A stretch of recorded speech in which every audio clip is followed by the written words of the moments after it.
I'm Lance Meyer. I'm the city engineer. I oversee the engineering department at the city of Minot, which includes engineering services. That takes care of the design of our public road system, and then also floodplain management, GIS, right-of-way permitting, and a whole lot of other things. And then also our traffic division, which oversees traffic engineering, traffic signal lighting, and pavement marking and sign maintenance. So two very busy divisions within the city of Minot. Primarily in engineering, it's designed for our street maintenance projects, GIS, floodplain management, right-of-way management. Those are our main categories. On the traffic side, obviously, it's traffic maintenance, so maintaining all of our traffic-related infrastructure, traffic engineering, such as signal timing and things like that. Nothing in traffic. They're pretty focused on what they do, and frankly, they just don't have a lot of time to do anything else. They run a pretty lean shop. In engineering, we have a couple of things. Our community rating system. It's not mandatory. It's an add-on. However, it's a significant cost savings to the city as far as, or more so the residents, as far as flood insurance premiums. Right now, we're a Class 6 community, which is outstanding, and that comes with a 20% flood insurance premium reduction if you have a policy. So someday when our new maps become effective and a significant portion of the valley comes into the floodplain, that having that program will really pay for itself over and over. We have 19 total, 13 in engineering services, 6 in traffic.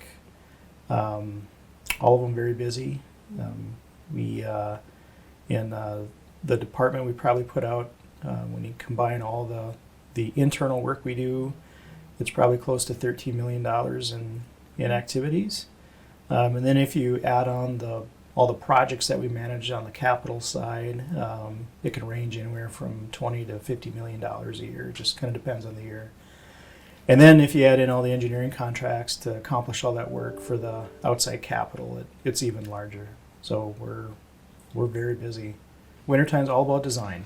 So everyone comes inside from construction, all the survey is completed, and they're running the math and drafting and doing all the related design work for the next year's construction projects. So we're very cyclical, if you want to categorize our work like that. If you start in the wintertime, that's design season.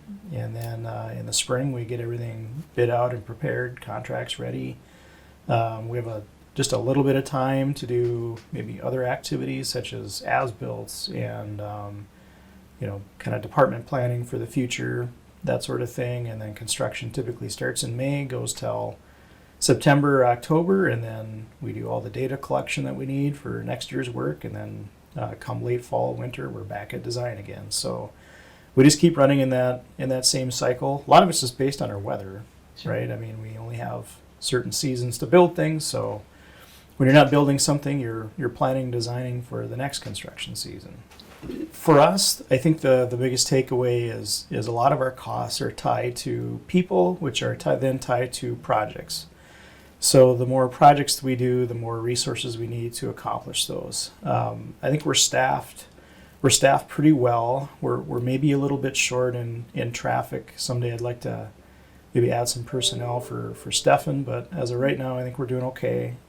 We're finally up to full staff after 2 years, and so we really want to see the impact of that position before we would look towards anything else. On a flat budget, the things we typically have to take out in engineering services are maybe some contract work. It was just trying to make sure that we're right-sizing the department line items where we have to, and I think we were able to accomplish that. On the traffic side, we reduced some of our maintenance a little bit on certain items, more to align with some of our historical costs.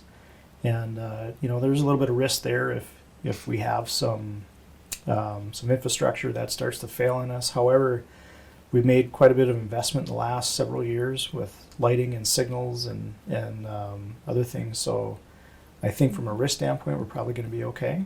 But we're going to try that and see how it goes. So what we did on the funding for projects side is we kind of put that to the side, right? Because that's really a question for council when they look at the overall budget and decide how much they want to spend in certain categories. Next year, we're recommending 13 million, which is an increase from 11. And so, over the last several years, we've been explaining the importance of pavement management and where we need to get to from a funding level to try to get rid of some of the backlog that we have on our city streets. So we're trying to execute that plan that council signed off on. However, like with anything, it comes with a price tag, and at some point, council might say, "Well, we're good enough." And if that's the case, then our staff will react to that and plan, design, and construct the infrastructure that we have the budget for. It's really about making sure that we're trying to be responsive to what the citizens want, communicating that to the council on how much that would cost, and then seeing what resources are allocated to us to try to accomplish that. What we do on the engineering side is try to plan for future work. Mm-hmm.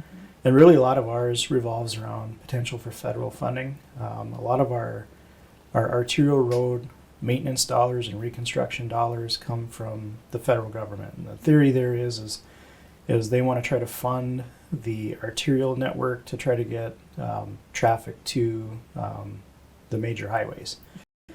And so we have an allocation that we have every year from DOT, and then we try to program that out. So that's what informs a lot of our CIP, capital improvement plan for the engineering department. We have other projects that we list on there that we think council should fund at some point. And then we try to rank those and prepare those in a budget that would be acceptable to council. So that's kind of aside from what we have in our operations budget, which mainly deals with personnel and maintenance projects.